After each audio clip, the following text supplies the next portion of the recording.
Before we get started with today's show, let me tell you about the Oxford Exxon Highway 6 West in Oxford. Go in, get the lunch special. Today is chicken and dressing, $4.99, 2 sides bread, 32-ounce drink. Pick up some ribs for dinner tonight, wet or dry. You can call ahead or just stop by at your convenience. You know you're going to get good gas prices, clean convenience store, and much more there with the Oxford Exxon. Also coming to you from the Clark Ford Studio, 662-257-1900, Highway 25 South there in Amory. Give Corey Clark a call.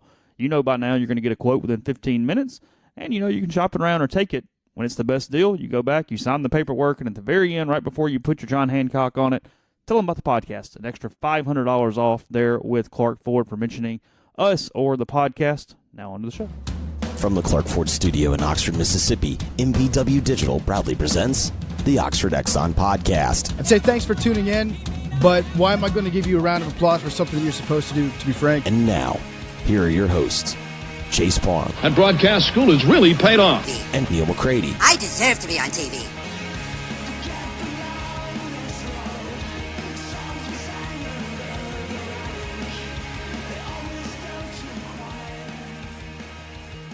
Welcome to this Thursday edition of the Oxford Exxon Podcast. Chase Parham, Neal McCready, Clark Ford Studio this morning. Talk some basketball, talk some baseball, and whatever pops up. We'll also talk with Jeffrey Wright. He gives us about 30 minutes. We cover everything from basketball to football to The Bachelor to NBA to all sorts of stuff over the course of a half hour with one Mr. Jeffrey Wright. So we'll get to that here in a bit. We've also got the start of some baseball preseason stuff up on the site this morning. We'll delve into that a little bit. I talked to Mike Bianco yesterday for something else I'm working on, but we touched on maybe what he thinks about his tenure remaining, if he gets motivation from last season, and more. So you can check that out at rebelgrove.com. Also, if you missed Neal's mailbag, obviously there's some recruiting up on the message board, and much more as we kick it off today around the league last night. As we're still sort of in basketball mode. It went scratch. It took a little for that to happen. Tennessee, of all people, goes into Nashville, takes overtime to beat Vanderbilt. Also took some help from the Zebras, but they win 88-83. LSU holds serve at home against Georgia 92-82, and game was pretty competitive for the most part. And then Arkansas at home hammers Missouri. The Tigers are bordering on awful. They go on the road, lose in Fayetteville last night 72-60. So just a little rundown there from an SEC basketball standpoint. Neal, we've talked about it. We'll talk about it again tomorrow. Ole Miss and Iowa State, big deal. But there's really probably not much news between now and then because it's not like Schuler's foot's going to magically heal. They had an off day yesterday. He's probably going to thread that line between being very difficult on them and not ruining his depth and exhaust them at the same time. It's going to be a heck of a bit of a high wire act there, as because of how thin they are, they've kind of just got to go over some fundamentals and play basketball. It's hard to send much of a message with this team right now. Yeah. I think the whole let's go kill them in practice deal, while that might make fans happy to hear after Tuesday night, it doesn't make a lot of sense. And you'd sure feel stupid if you went out there and Bree and Tyree got hurt in a 3-hour physical, let's beat each other up practice. So there's some diminishing returns with those things. There's a lot of that. Those are practices you have in August and September, maybe in October, maybe in early November, but you have to be careful. I mean, he's going to get their attention in the film room. In a dark film room.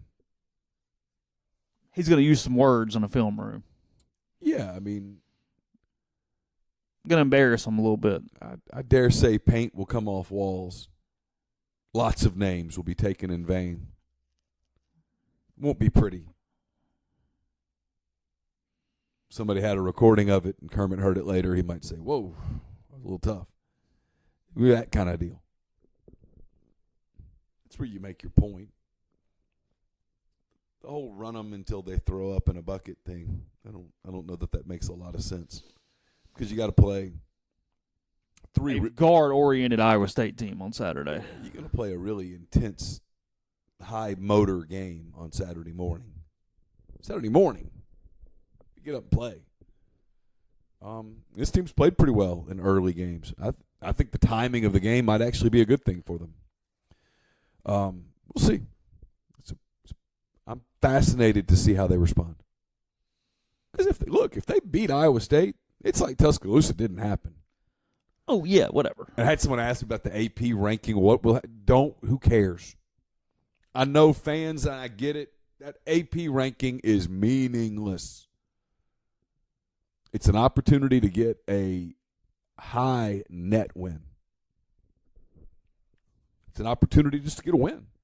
Need to win games. Need to get to 11 wins. Yeah, there is a counter. We know basically the number, give or take one. Yeah. I mean, if you told me they got in at 10 wins, okay. Yeah, we're talking about the number to be safe. But at 11, you're in. Yeah. Yeah, there's a path to 10-8 getting in, but it's more complicated. Yeah. It's not in a vacuum, too. It depends on other people. Right. 10-8 would require a lot of help. 11 wouldn't require help. 11, you're in. Might not be the greatest seed in the world, but who cares? You're in. That's the deal. The AP ranking, I get why people are hung up on it, but just don't worry about it. It's okay. It's meaningless. Utterly meaningless. So we'll see how they respond. They've got to, because if they don't win Saturday, next week gets real, because they got to go to Florida. Play Mississippi State. They have to play Mississippi State at home. And neither one of those are gimmies. It's undeniably the most difficult part of the schedule. This is it. Yeah, if they could beat Iowa State and win one of the next two games, still good. Then you get Texas A&M. You get a chance to kind of catch some breath a little. Catch your breath and stack a few and get in good shape. This is the key stretch, because if you go 0-3 in these next three, you really start digging yourself a hole. Yeah. So anyway, did you watch any of that last night? Of anybody? I'm trying to remember. No, I didn't. I don't watch a lot of college basketball. I'm not. I should. I know I should. I just end up watching NBA. The product's better, so I end up watching that. I'm more interested in that from a pure personal, not professional, but personal standpoint. I find the NBA to be more fun to watch, and so I end up watching that. And then last night, I was tired, to be perfectly honest with you. I was because you got back to 2:30, something like that. Yeah, yesterday. I was. So I got back to my hotel room about 11:15 in Tuscaloosa, and that was quick. It was. But then I knew I needed to work on my mailbag, and so I probably worked in my mailbag until 1 a.m.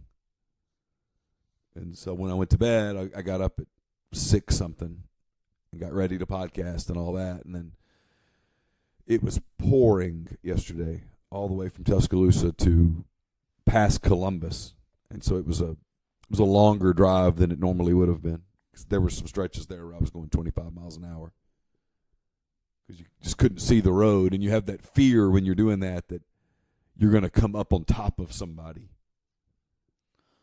I was we were talking about this yesterday. The non-glamorous portion, which there's a lot of it for this job. It's not a secret. He actually tweeted it out. I was interviewing Tim Brando for something yesterday that you'll see weeks from now. But he was in Chicago, stuck in O'Hare yesterday for hours trying to get to Iowa City to call a basketball game today. And we were just sort of talking before we got started.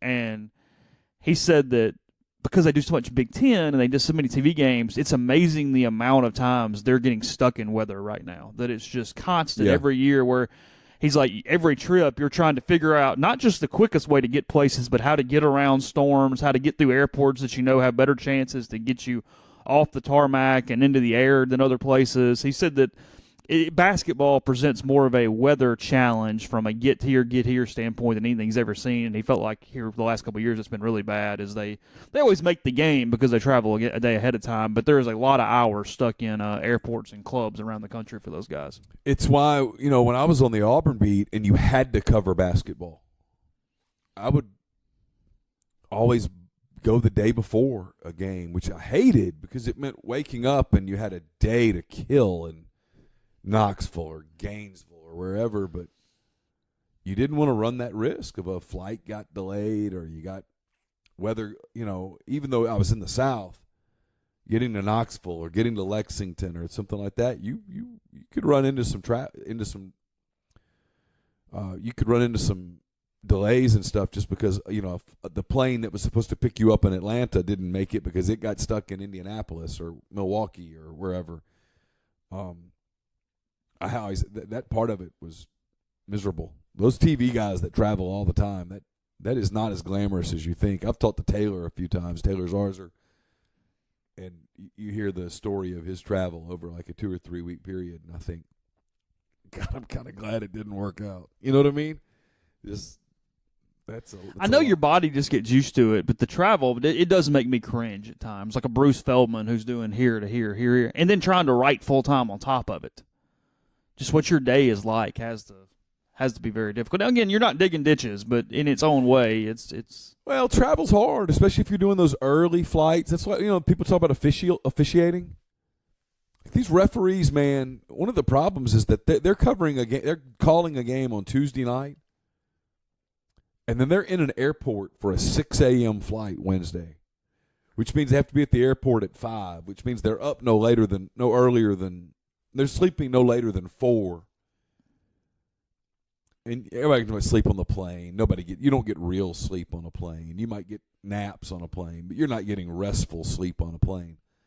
And then you're in a new place, and you got to call another game, and probably not eating super healthy. And that's why health, divorce, and all those things, the highest demographic in the world is the professional baseball writer. An MLB writer that's got to worry about those back-to-backs and here to here and these road trips, and you're getting done late at night. You're trying to eat at 1:30 in the morning. You got to make yourself get up to do anything active. I mean, there's nothing unhealthier than MLB beat writer. They look terrible. Yeah. Most of them. Haggard, just tired. Yeah, you're always carrying a bag around. You finish a series in Cincinnati on a Wednesday afternoon, and you've got a Thursday morning flight to L.A. to cover a game that day. Yeah. It's not like you land in L.A. Swapping time zones now. We're not getting done on my schedule till 3 in the morning. Right. And then you go to a hotel, and it's a miserable life. I mean, I've talked to people that, I think it was Jeff Calkins, who used to cover the Marlins as a beat writer a long time ago. Did he really? I think it was him, and it might have been somebody else. He said, the one thing you don't ever see in a Major League Baseball press box. Yeah. And I was like, no, what? And he goes, a wedding ring. And that's hyperbolic. Yeah. It's a stereotype, but it makes a point. But it's hard. It's gotten better now. I think media organizations have better understood now. And some of it is they can't afford to travel you everywhere. Yeah, but they'll also break up travel. Yeah. And they send other guys on the long trip to give the main guy a break and different things. And well, like the Oklahoman have, they have multiple beat writers. And Susan Slusser is not covering 162 baseball games. Right. She's not going on every road trip. She's covering 81 home games. Yeah. But she's not covering every road trip. So, when they do that trip to Atlanta and Tampa for a week, that's when they go, hey, we're going to send a Cub. We're going to send a Cub, let them get some experience. Yeah. You hang out. Chill. Yeah. See your husband. She's probably still watching the game. Well, of course. The game. Yeah. She's not having to just kill. Well, you can't turn that off. No. Especially in that profession. I mean, you're 365. I mean, it's because it's winter meetings, it's spring training, it's the postseason, it's nonstop. Oh, there's if you're a Phillies beat writer, you did not have an off season, and you still don't. And this is the 2 or 3 weeks before spring training where you're supposed to hey, this is the time to go to the beach. Yeah. And now you're watching free agency and making calls every day, and the paper's saying, hey, or whoever is saying, hey, we need something on this. There's nothing. And so people get mad that media speculate. Well, if you don't speculate, you don't have anything.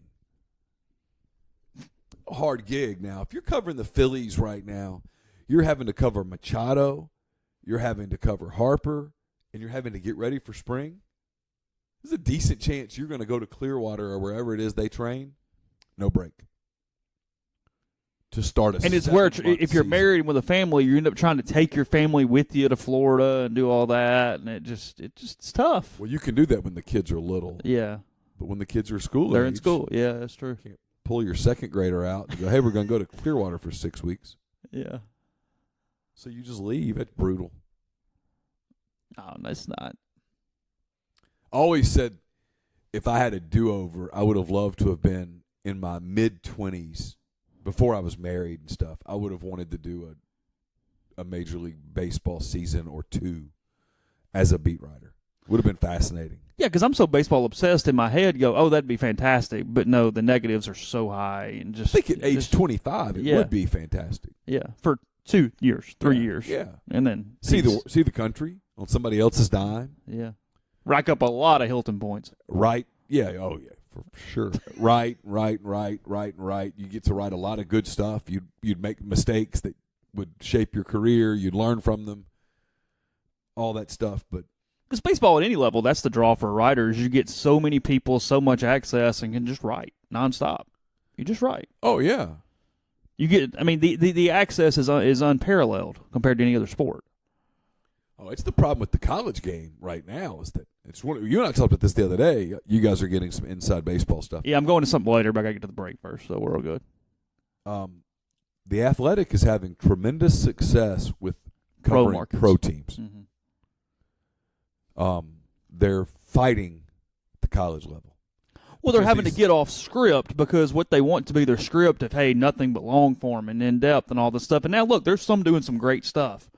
It's hard. I'm going to use an example. I'm going to probably make some people mad here. If you guys are listening at Ole Miss, probably ought to turn this off.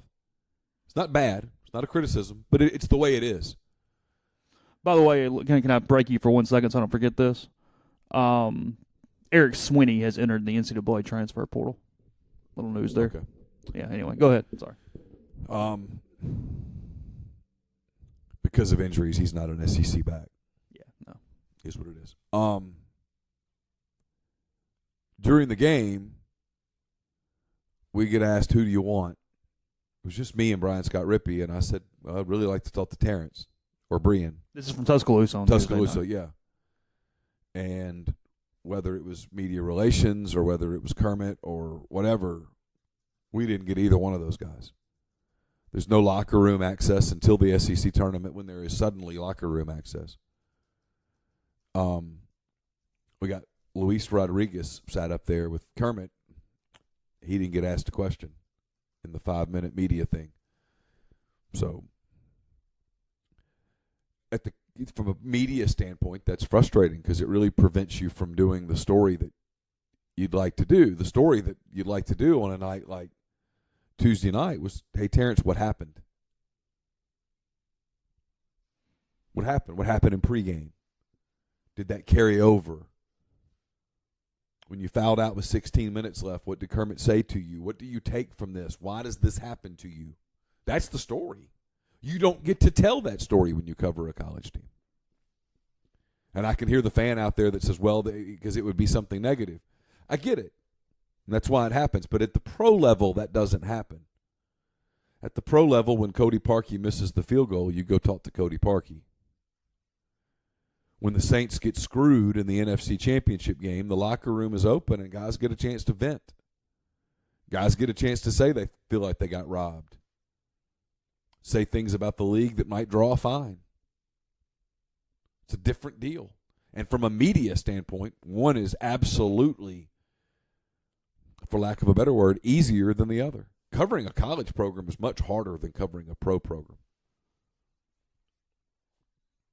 Covering it well, obviously. Easier to skate by, harder to do it well. Yes, that's fair. Yeah. You can write boilerplate all day long. Yeah, well, they want you to. Yeah, I think the colleges want you to. They don't. They want you to be, for lack of a better word, sort of part of the program. What's the control the message thing? Yeah, it's not even necessarily part of the program. It's we're going to control what gets out and how it gets out, and it's across the country. This isn't related to Ole Miss at all. But I watch some of these athletic people that are really, really good at the college level that, you know, like I think Kyle Tucker does a really good job. He's doing a pretty neat thing with Kentucky today coming out where he talked to Billy Gillespie and a lot of people. And it just takes time to work on stuff. I mean, I mentioned yesterday, I'm working on something that's going to take 3 weeks, and it's just harder. It's harder to get what you need. But, yeah. You know, and that's why I've always been pretty complimentary of the baseball people media relations wise here because you don't really get told no much. That's the one sport where you can kind of get whatever. I mean, I don't recall Mike Bianco restricting a player over the course of the year. We'll get that. How come you don't cover basketball like Chase covers baseball? Because it's literally impossible.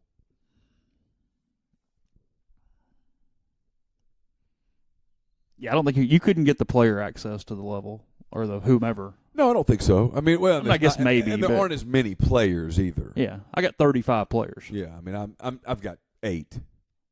Yeah, well, I guess I have 25 probably, but yeah, point being, they're just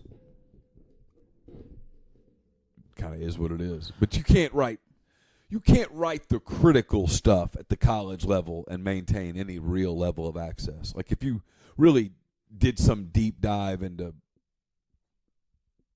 why this roster is the way it is, it would require a lot of critical analysis that I'm not sure how that would go over. Probably not particularly well. You end up getting letters from hitting coaches sitting in your seat in the press box is what you do. That's what you get. Yeah, I mean. On the letterhead. I mean, I've already said it. I mean, Andy Kennedy made evaluation mistakes.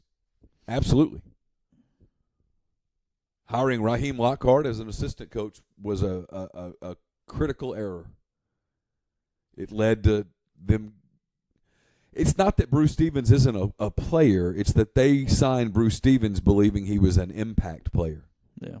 And there were people out there, including a couple people on our message board, who said, beware. Yeah, there's one in particular, a really good scouting report that came through on He nailed it. On him. Yeah.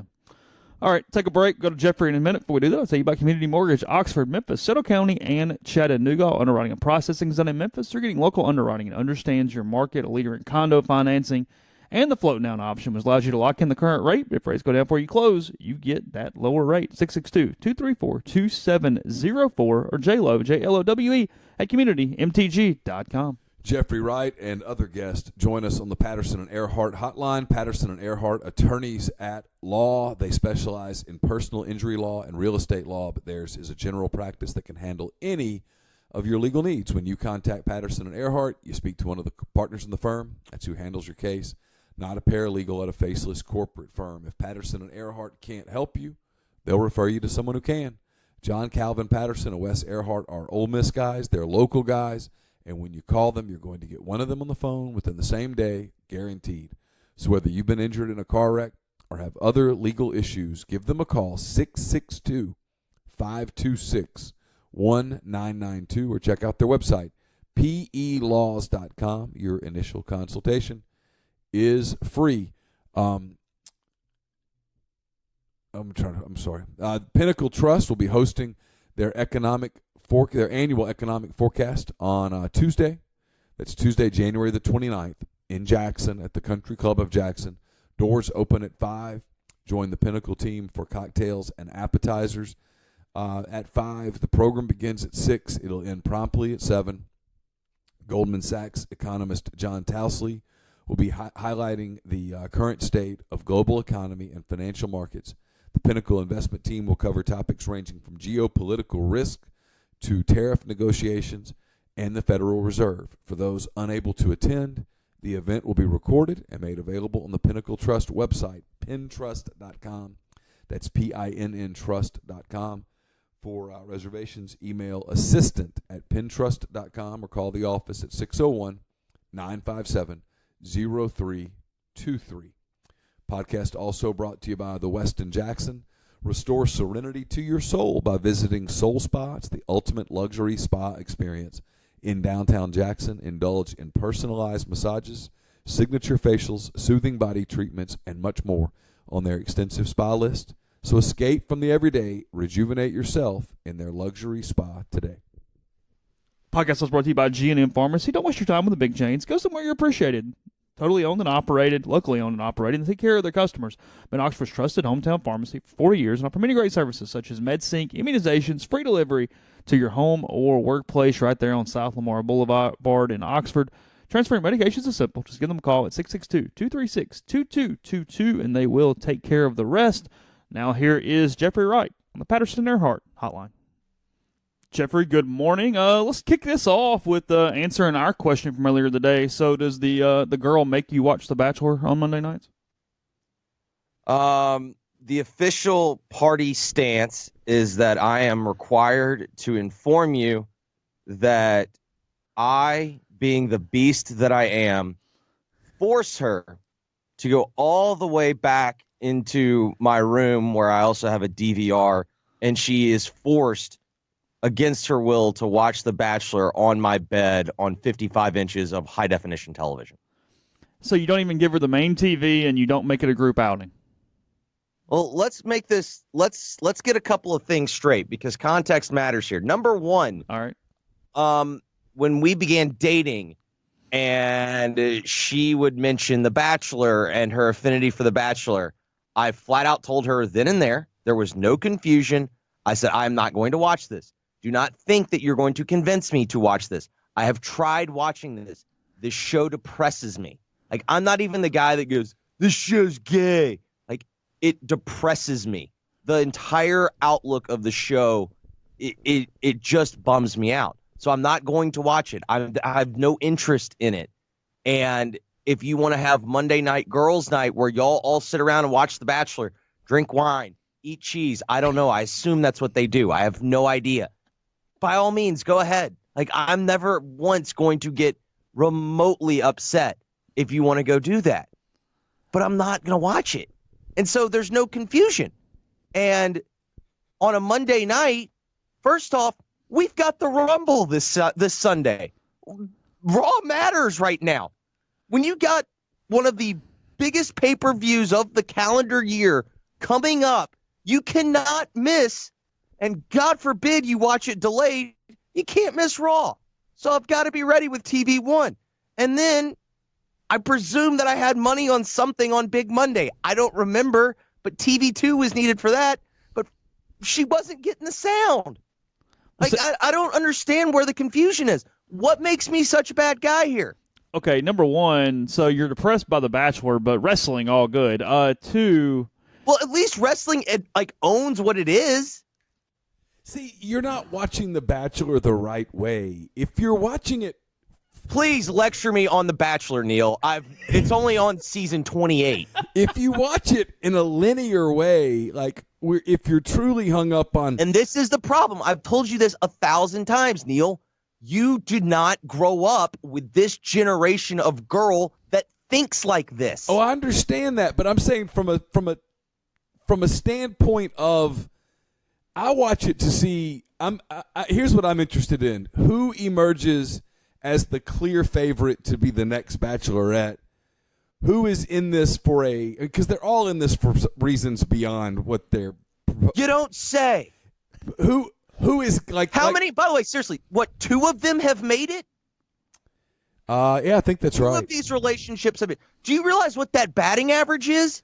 It makes it like 1 for 4. It's like hitting. And do you realize how much this show has influenced how girls my age think about relationships? In what way? I'm curious. No, that's a fair point. Yeah, but in what way? This is what depresses me. They look at this and don't realize. I think they intellectually understand this isn't real, but then they sit there and go, why can't that be me? They want everyday life to look like the reality of that show or what that show tries to portray.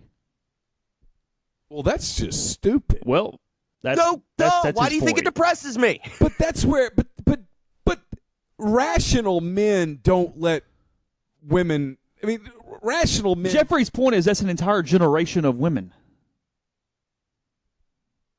The overwhelming majority. I just find that difficult to make that generalization. That's almost impossible. He hadn't been out there around our age, has he, Jeffrey? You don't date females between the ages of 32 and 25. I mean, not lately. Yes. Oh God, you were disrupted by this in college, and it's continued, right? That's what's happened. Oh my God. Yeah. It gives me PTSD. Yeah. Do you realize how many girls went to Malibu thinking that they were going to the Bachelor house? I feel feel like you actually watched like Laguna Beach or some of those MTV shows, though. No, I watched I openly admitted that I watched the OC. Yeah. That's different.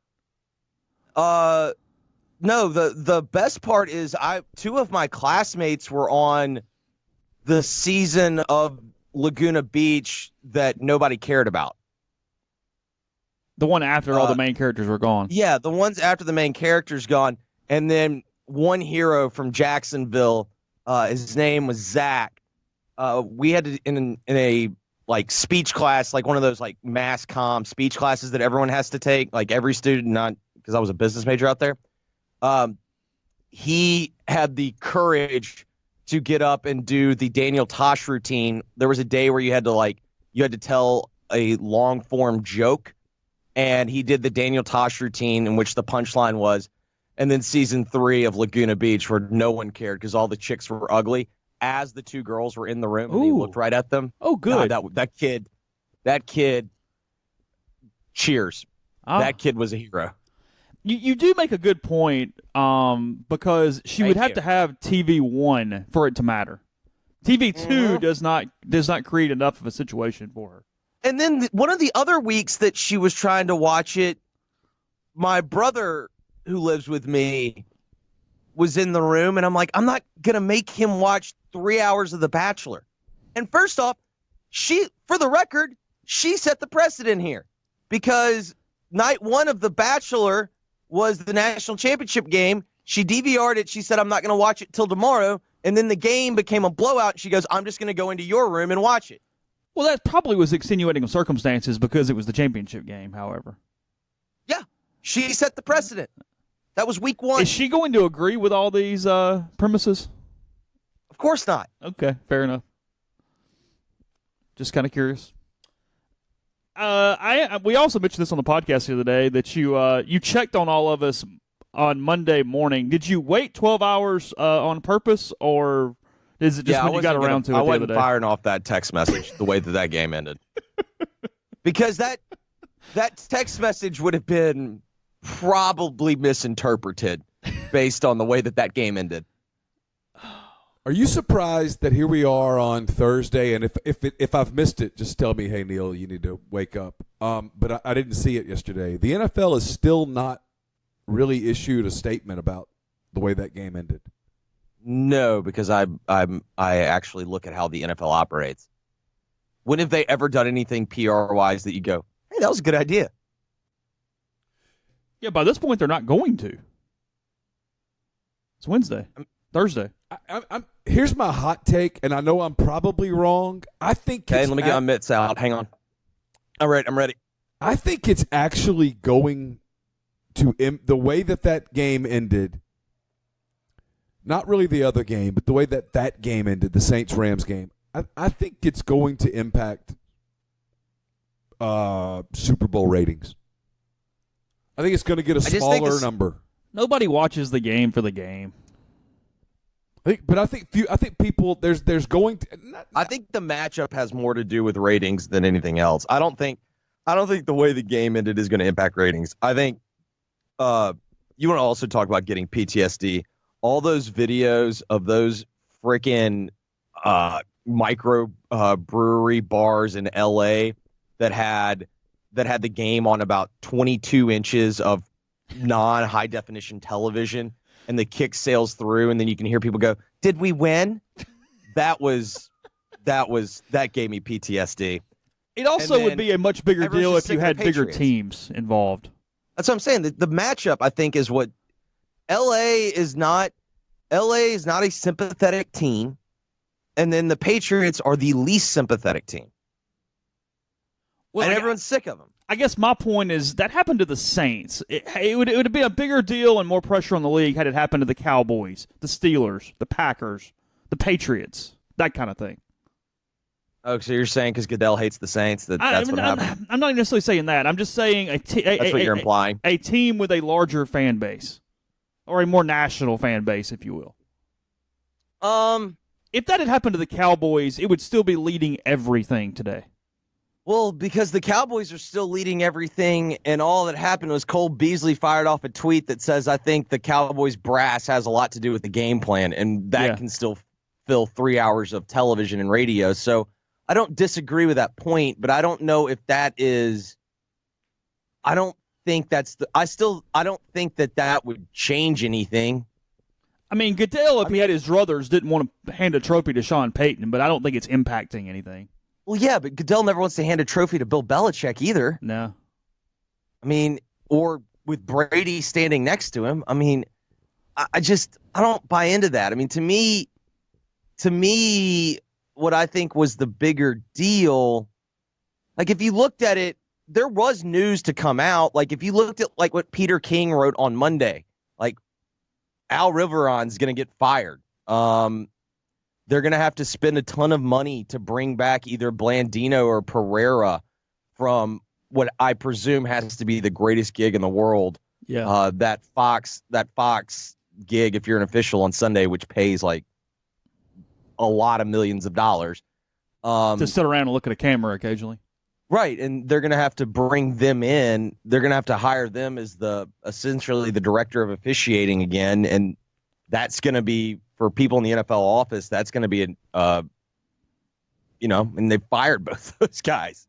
Or I don't know if they fired him, but they certainly pushed him out, and they said, don't let the door hit you in the ass on the way out. And so there's going to be, I do think there are things that are going to happen. I mean, they're looking at reviewing pass interference. They're looking at the way that they do it. And I actually do expect there will be changes in that.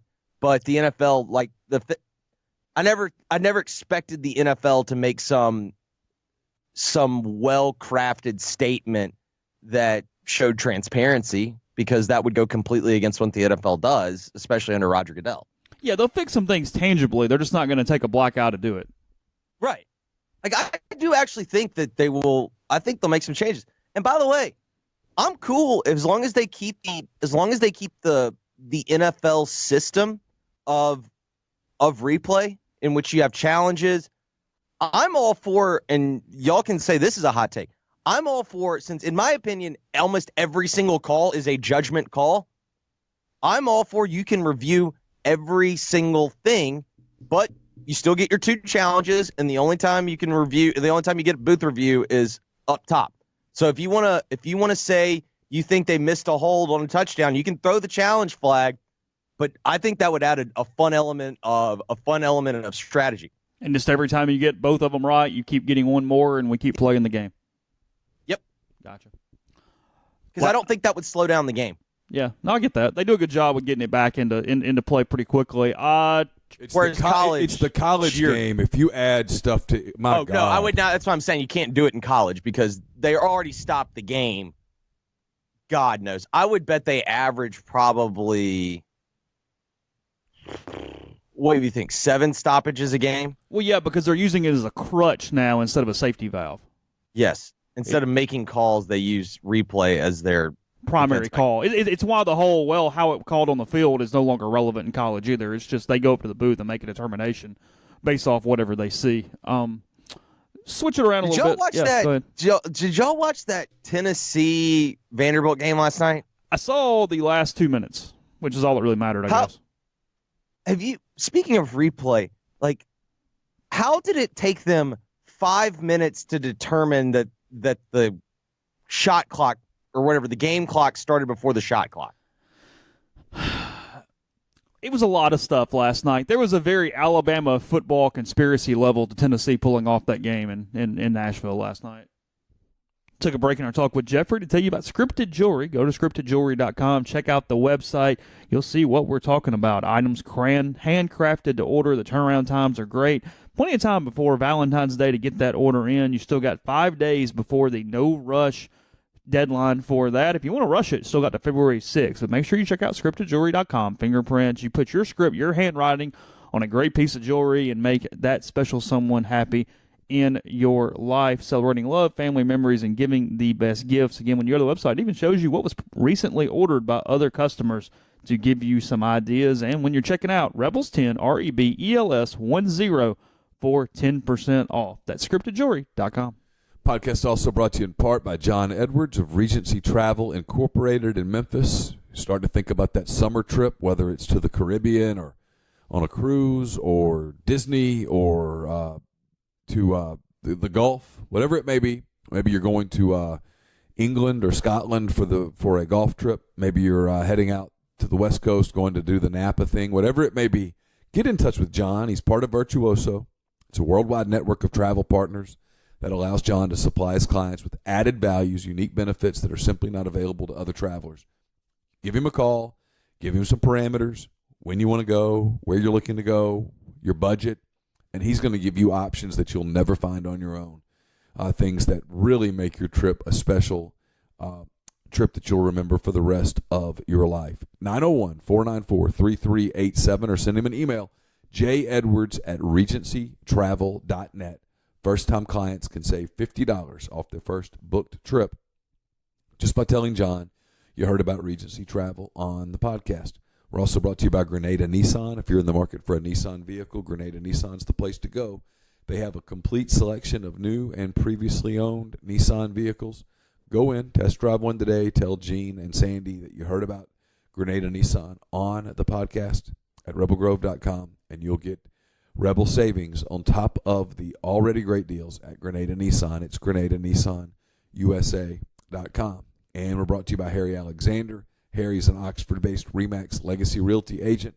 He's been in Oxford more than 40 years, I should say, which includes more than 4 years. No one knows the residential and condo market in Oxford better than he does. Go to him. Go to his site, harryalexander.com. Click on the Properties and Neighborhoods tab, filter through by what you're looking for, and then send him an email. It's ha@harryalexander.com. Now back to Jeffrey Wright. A lot of late calls for the Vols in that one. Which makes no sense to me. Why would winning in It would have nothing to do with January anything. 23rd? Nothing. But it was just weird.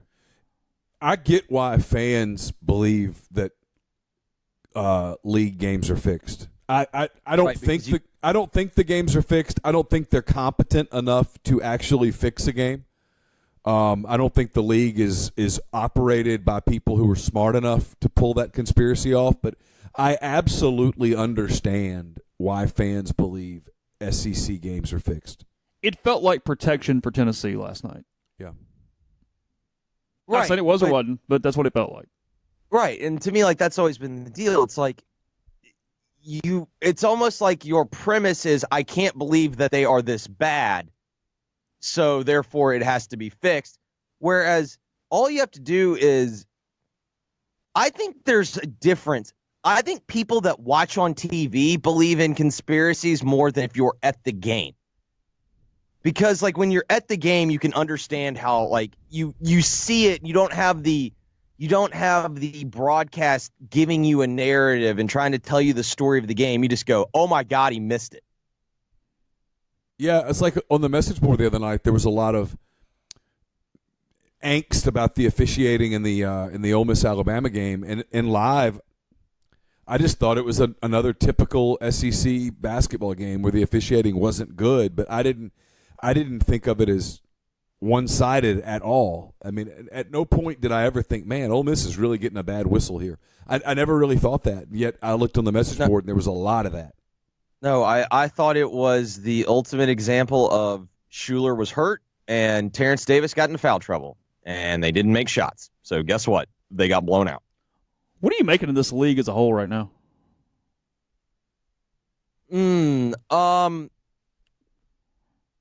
Schedules are the schedules are very good. I think Tennessee is really good. Like, I think Tennessee could be national championship good. I also don't think college basketball in general that this year is all that particularly strong from what I've watched thus far. Auburn looks off to me. Would y'all agree? Yeah. I know it's early, but, like, I don't know. They just look weird this year. They don't appear to have a lot of, and when I say chemistry, I don't mean guys getting along. I'm sure that the guys get along or whatnot. No, but especially like a Bruce Pearl team. Like, Bruce Pearl's team's always like, they always look synchronized. And you're right. This team looks like out of I don't know. Like, there's something's off. Yeah, they just don't seem to. Some of the pieces don't seem to fit on the floor. They have good pieces. He just hasn't gotten them to fit yet, and he might not. I mean, we're getting to that point in the season where you sort of are what you are. I think the two best teams in the league potentially are LSU and Kentucky. Even though I think LSU certainly from a talent perspective, I don't think you can because God, they're long, God, they're athletic, and they play tenacious defense. I don't have a problem with that. I still don't know about Kentucky because is Kentucky right now, or is that team his kids? I'm sorry, the kids, or are they his guys yet? Because you can't judge Kentucky until his players become his guys. Yeah, and I don't think they're his guys yet. But they're kids right now? Yeah, but they're starting to play more like his guys. I mean, you can tell that he's forcing some buy-in, and they're getting it a little bit. I'm with you on LSU, by the way. Their length, their ability to do everything makes them really dangerous, and what truly makes them dangerous is they have a point guard? He's an elite point guard. It's what would happen if you took the kid from Murray State and put him on one of these SEC teams. They would immediately catapult. That kid at LSU is elite waters. He's elite. And they've got pieces around him that can do everything. They've got guys who can make shots. They've got guys who can really lock down, defend. They're long near the basket, so they have guys who can disrupt. They have guys who can finish offensive rebounds and stuff. But they kind of have a little bit of everything. And as long as Waters is on the floor and healthy, they're dangerous. They could go a long way in the tournament if they get the right draw. I agree on that. Florida looks very NITE. Alabama's that good. Alabama's, if it were a girl, I would date it. They are that good version of bipolar. Tears, or just straight up, just like the greatest, happiest day of your life. State, I don't get State. I like the way they're constructed. I like the look of their team, but I don't know, man. Like, what is it about? Do they have chemistry issues? Yeah, there's something off with that group. I'm fascinated. Like, as a roster construction, that team should make a ton of sense. Yeah, they should make the kind of sense that LSU makes, but they don't yet. I'm fascinated to see what they look like next Saturday in Oxford because I have a suspicion that both of those teams are going to be desperate for a win that day, and Ole Miss already won in Starkville. You know, logic tells you State's going to really want that game, yet this group of kids is different. I'm not convinced with them that team actually likes each other. They sometimes when you watch them on the floor, I'm not convinced that guys, if they had their druthers, they wouldn't like go after each other in a locker room. I think there's some issues there. Unlike with Auburn, where I sense that the kids like each other, but it just doesn't quite work sometimes. With Mississippi State, it feels like it's more personal. Yeah, Auburn feels like the team. Chase, for lack of a better metaphor, Auburn feels like it's a team stuck in between release patterns. You know, they're like Tiger. They're trying to go from being a predominant draw swinging. Now they're trying to hit the cut, and they're just kind of stuck in between release patterns. They can't quite figure it out. Like the formula is there, whereas State just basically feels like they feel like they're just trying to get to the arena or they're just trying to get the golf course to get drunk and then start something. Yeah. Oh, that's a good point. I'll take it. Did you read the LA Times story about Tunica yesterday? So I skimmed over it. I mean, was there any new information? Because there's been a lot. I mean, so what were there? Well, it was more of me being a tad blindsided by this because, I mean, I'm years from when I used to go to the casinos a good bit. I didn't necessarily realize it was dying to the level it is, and the paragraph that struck me was that at its peak in 2006, they brought in $1.66 billion in tax revenue. That's fallen by over half this past year. I just did not realize that, we always talk about the sports books and everything, but I didn't realize just the gaming industry in general had just crumbled up there. Well, I mean, like the classic example for me is I actually liked going to the Roadhouse Casino, and I liked going to the Roadhouse Casino because no one was in there.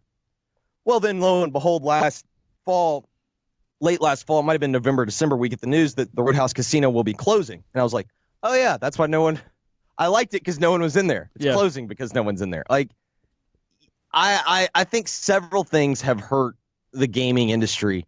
Number one, there's no question that the dog track in West Memphis, just over the bridge, significantly hurt them because they opened up gaming. I still don't think you can do table games, as far as I know. But they have machines. But so that hurt them.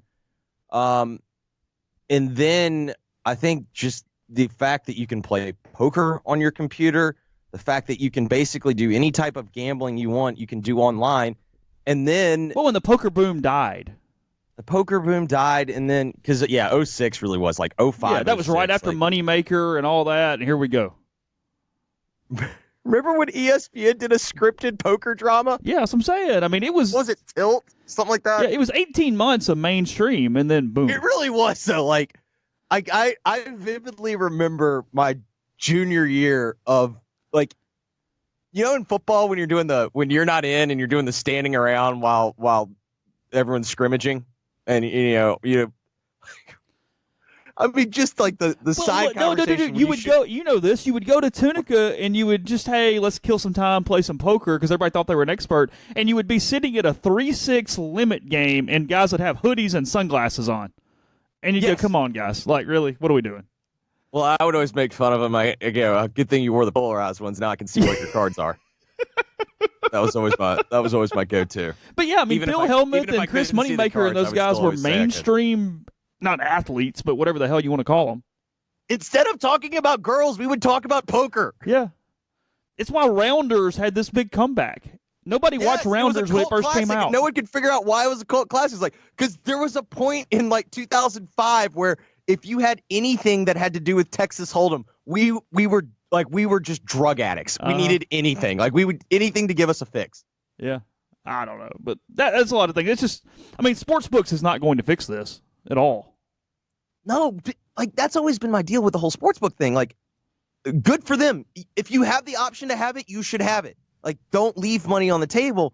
But the serious gambler, like, you want to do it from your phone. How the hell am I supposed to watch one series and then immediately go grab a live bet if I have to go to the window? What if, God forbid, there's a line to get my ticket? Well, in Tunica, the mobile thing is legal, but you have to be on site to do it, so it helps you in no way.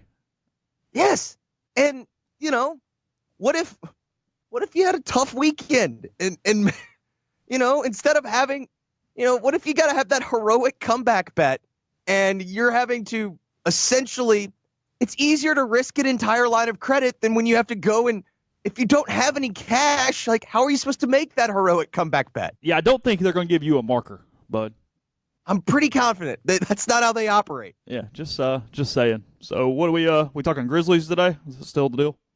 Yes. When Mike and Mark are on the trading block, you're talking Grizzlies.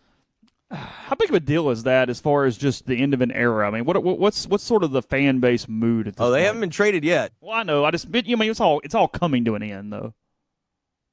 I guess. I'm not convinced there's a market for either one of those guys right now. Those contracts. Whew, man, I sat last night with a Clippers scout, and he's like, if Marc Gasol said he would opt out, he would be more valuable. No one wants to pay him next year $25 million. How old is he? 34, I believe. Yeah, and then Conley's owed $67 million the next 2 years. Ugh. I mean, if you're trading for those guys, because you believe you are in a, what is it? It's January. You believe you're in a championship window over the next 18 months. Is that fair? Yeah, I think basically Philly makes some sense for Conley. Yeah, Philly then makes sense for Conley. He would help their team.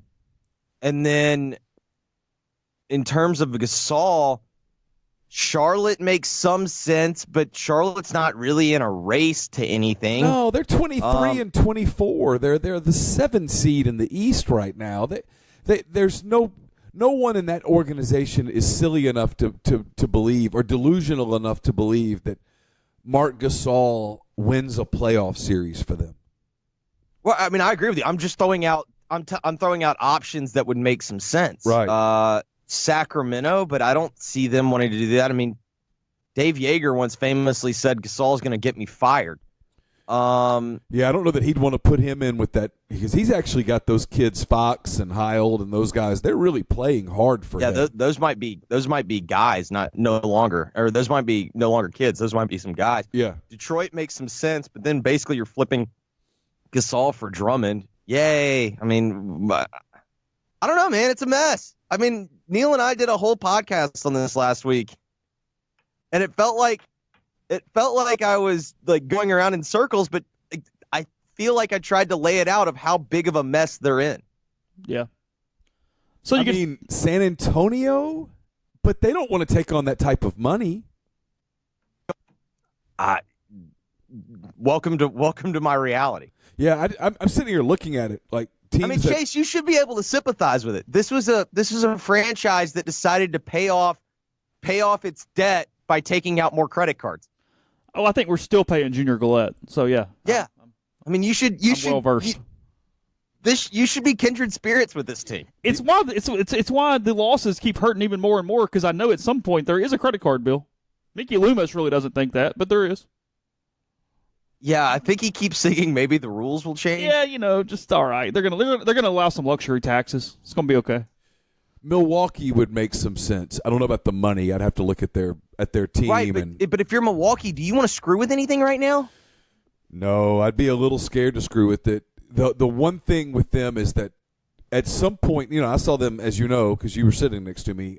We saw them in person a week ago, and they've got to be starting to have that internal conversation about, hey, are we a title contender? Are we better than we think we are? They're an Eastern Conference title contender. I don't think that team could beat the Warriors. I think the only team in the East that I think could actually present a challenge, and by a challenge, maybe push it to 6 games is Toronto. Because Boston, I don't know what's up with them, man, but every time you think they're going to figure it out, then they take another step back. Indiana took a step back last night. I hated that. Have y'all ever seen a medical person put a towel over the injury so that it couldn't be seen?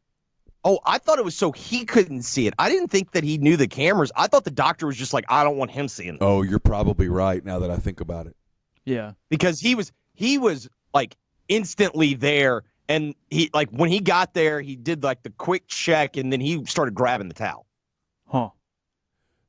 Have they released a finding on that yet?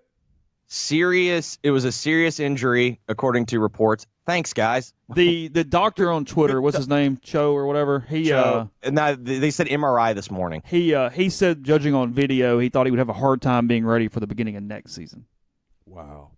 Just judging off video. And that guy, Victor Oladipo, over the last 2 years has improved as much or more than any athlete in any major sport. Agreed. Good luck talking basketball for 2 hours. Talk to you, bud. Can't wait. Thanks to Jeffrey for giving us time on a Thursday. As always, the podcast brought to you in part by Visit Oxford. You see full calendar of events at visitoxfordms.com/events and pop-up Oxford events at popupoxfordms.com. Everything from basketball and the like. Still plenty of days left. This thing runs through the 27th, so still time to see the different activities going on between the Fiber Arts Festival, Thacker Mountain Radio, and much more. Again, check it out. Find what you're interested in and get to it before it goes away. Again, 3rd Annual Pop-Up Festival going on in Oxford right now through the 27th, and the full calendar events at visitoxfordms.com/events. We're also sponsored by Home 2 Suites Oxford. Don't forget that they're opening their 2019 football reservations on Wednesday, January the 30th at 10 a.m. 10 a.m. Central Time, Wednesday, January the 30th. You can start making your reservations through the website or by calling the hotel at 662-238-3400. They also have availability for double-decker weekend in April, so you can kill two birds with one stone with that call. 662-238-3400. Home 2 Suites, Oxford. It's about a mile from campus, just off the Old Taylor Road exit. Be a great place to make as your base camp for football season, for double-decker, for any time that you're stopping in Oxford. We're also brought to you by Oxford University Bank, OUB, locally owned and operated right here in Oxford. When you deposit money at OUB, that money and the vast majority of the bank's profits go right back into the Oxford community. OUB gives you the comfort of home, all the benefits the big mega banks provide, all the technology and products you can want, all with the personal touch. When you call OUB, you speak directly with the live person, all without having to press 10 buttons, without a 5-minute wait. OUB offers its customers the absolute best cash checking account. It's called Kasasa. And with Kasasa, OUB will pay customers 2.5% interest on their balances up to $50,000, and they will refund ATM fees nationwide. OUB also offers online bill pay and mobile check deposit using its online app. To learn more about OUB, check out liveoxfordbankoxford.com or call 662-234-6668. OUB is FDIC insured. Podcast also brought to you by Mastercuts Lawn and Landscape, 662-607-7773. Send them an email at info@gomastercuts.com. You know you get a free quote to see what they can do for you throughout 2019, from normal yard upkeep to flower beds to landscaping to whatever you need. They've been built structures, decks, fences, and more. So no matter what you've got going on in your yard, Mastercuts can help. Again, that's mastercutslawn.com, 662-607-7773. All right, let's see. Let's gonna hit baseball for a second. I thought a couple of things were interesting yesterday. Again, rebelgrove.com. You can read the full content. Just more discussing it here than anything else. But talked to Mike yesterday. Practice starts on Friday. We'll get into more team minutia moving forward. Plenty of time for that. But I asked him sort of at the end of our conversation yesterday what I guess I phrased it like this. I said that obviously you're excited whenever year begins, but the way last year ended, the way they are from a talent standpoint this year, was he more eager than usual to kind of just get started and move past? And he had sort of an interesting answer, and I've seen some different comments about it on the message board. The more I've sort of thought about it, I kind of talked through it with you yesterday. I think I agree with him from an easier way to go about it year for year. He mentioned that, yes, of course, because he cares about this group of kids, the group of kids that went through last year, he does want this group to win more than usual. However, at the same time, he said it's just kind of a new team. He goes, every team is new, every team you want to win for their own reasons, and that he is not one of the people that gets, and he said, look, I'm not, he goes, this is what you do, and that's what gets you to work harder every day, great. But he's not a look-in-the-mirror guy. He's not really a revenge guy. It's not let's find a way to make up for anything. He goes, it's more here and now for him, where he just wants to win because this is the group in front of him. This is the team he has. He likes them, and he knows they have the ability to win very big. He's made mention that the team, or this group of juniors really, that came in as number one class in the country, they deserve more than losing in the regional final like happened last year. And it's probably day-to-day a little better thing where you don't rely on some catalyst to get you up or get you motivated. You kind of can find that in yourself with your job on a day-to-day basis. Yeah, I think that's definitely true. It is a new team. It is a new season. I know there's a temptation. I see it on the message board all the time. The season doesn't start until the regionals. That's not true. I know what you mean. It's not true. No, the season starts in February. They'll have ups, downs. They'll have big wins. They'll have tough losses. They'll have injuries that will shape their season to some degree. Someone will have to step up who you're not talking about right now. Someone will have a breakout season who you aren't talking about right now. And someone will suck. Someone will have a disappointing season that you didn't see coming. It will absolutely be its own season with its own life. And when they get to the regional round, here's what's funny. This team won the SEC tournament last year. They did. This year, odds are they won't win it because usually the same team doesn't win it every year. And people will gnash teeth over not winning it when last year winning it proved to not really matter. It's all new year. And fans are going to do the same thing fans always do. When they go on an 8-game winning streak, everybody's going to get excited. When they get swept by somebody in an SEC series, it's going to be the end of the world. It's just it's a long season. It's a long season, and when you get into a regional, and they will, in all likelihood, probably host one. If they don't, what happened last year will not matter. It will not truly impact what happens in this regional. I think with this group of kids, if it impacts anything even mentally, it's positively for these kids. Like I think this group, I think they can kind of build from it and use it. And he said that. He goes, look, the players are a little different thing. And he goes, look, keep us in context. He goes, I want to win. Do not let this get twisted. The players have such a smaller window for success than a coach does, per se. Mike's going into his 19th season. The players, they have one more shot. This is it. They're not going to get another year of college baseball no matter what for a lot of these guys, unless they just choose not to go in the draft or something. Right. So it is now. There is more of a motivation from, hey, we really squandered an opportunity last year. Let's not do that again. Let's make this one count. And that was kind of his point. And then the other part of it that I asked, and I thought it was an interesting question. I just said, you had an off season to think. You have a lot of them. You're going into year 19. And Mike, barring some catastrophic season, is going to be the third winningest coach in SEC history at the end of the year, behind only Ron Polk and Skip Bertman. He's going to pass Ray Tanner and Keith Madison, who coached Kentucky. He has 710 wins right now in the SEC. He'll get to 750-ish. So that'll put him second or third all time behind those two guys. And I said, how long you want to do this?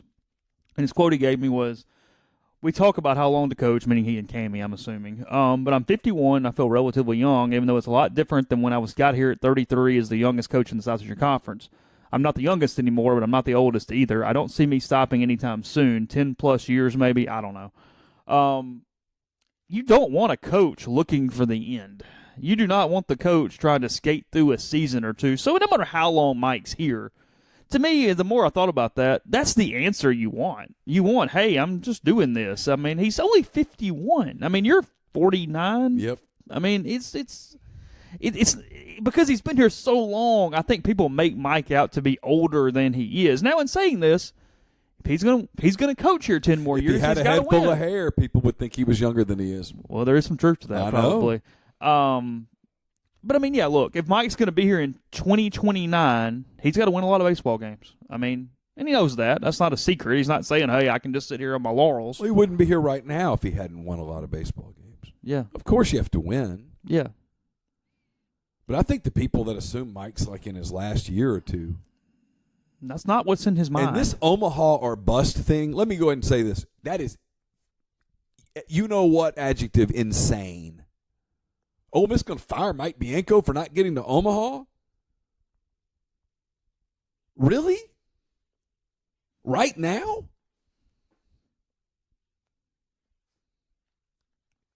Freaking nuts.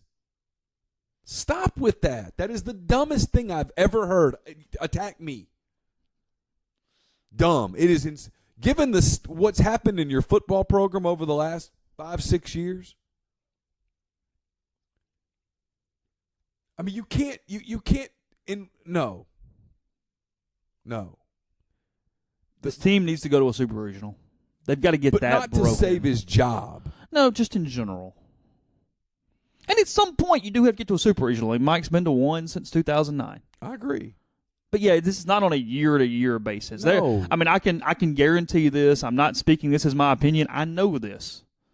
The administration is not treating Mike Bianco on a year-to-year basis at all. I would certainly hope not. At all. He has a 4-year deal right now. That would be illogical. He has a government maxed-out deal currently. It would be illogical to evaluate him based on nothing but postseason. Illogical. literally devoid of logic.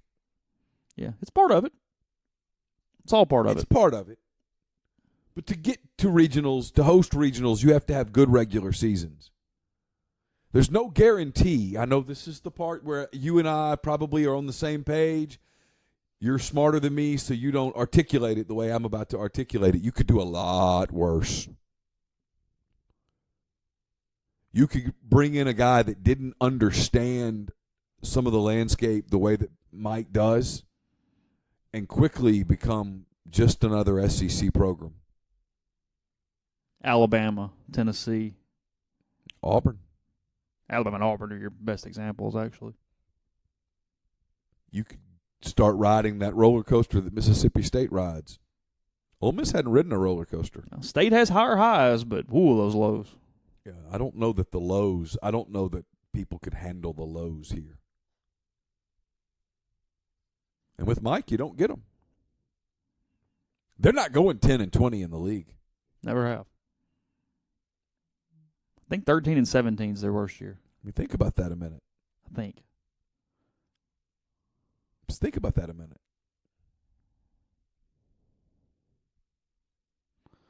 Fans go, hey, give me the higher highs and the lower lows till you have one of those lower lows. Yeah, 8-22 wouldn't work here very well. People would lose their minds.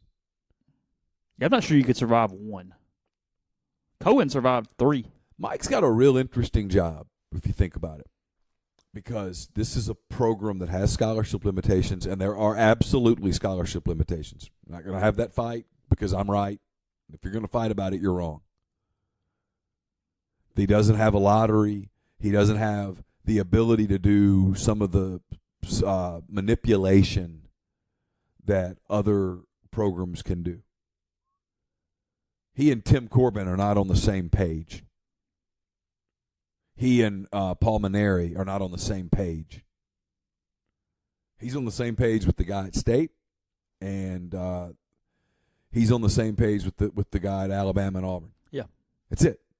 That's his fraternity. 4 dudes. He's not on the same page with the guy at Arkansas. I mean, I've witnessed it. There's lots of listen. There are lots of baseball players with 26 on the ACT. At Arkansas, that's 60% out-of-state waiver if you're in a contiguous state. And think about those contiguous states real quick. A lot of contiguous state. A lot of players in Texas. A lot of baseball players in Texas. A lot of baseball players in Oklahoma. A lot of baseball players in Kansas, Missouri, Louisiana, Mississippi, Tennessee. It's a bunch. A lot of baseball players. And they recruit Memphis, and they recruit Dallas, and they recruit Houston, and if the kid makes a 28 on the ACT, well, now you're about 80. Now we're cooking. Now you're about 80%. Mm-hmm. Not the same thing. No, it's recruiting such a weird dynamic. I mean, that's like right now, Ole Miss is bringing in Derek Diamond this week. Derek Diamond, the number 24, I think, overall prospect for the 2019 class. But a kid that at least has a puncher's shot of showing to school and not go in the draft. I mean, look, he could very easily sign, but on the list of those lottery tickets, this is a little better gamble than some other ones in the past. So we're not talking about Gavin Caccini or somebody. Right. We're more Gunnar Hoglund than we are Gavin Caccini. Okay. So he commits to Stanford October of 2017. Thinks all's good. Got good grades. Got a good ACT score. Doesn't get in. Stanford says no. They do not allow him in, even as an athlete. Everything's not equal around college baseball, and it's worse than Ole Miss in some places, but it's a whole lot better in most of the places you're actually competing against every day. Derek Diamond now has got a 5 of Wake Forest, Virginia, LSU, TCU, Ole Miss. Ole Miss gets last shot at him this weekend. But yeah, thought he had his future set, and nope, Stanford didn't let him in. So it's a crazy deal. But again, you can read about that at rebelgrove.com. Have more probably on the team in the next couple days, and then they start practice tomorrow afternoon. Just a normal practice. I was told there's not going to be the scout day thing, which is usually the first day of workouts.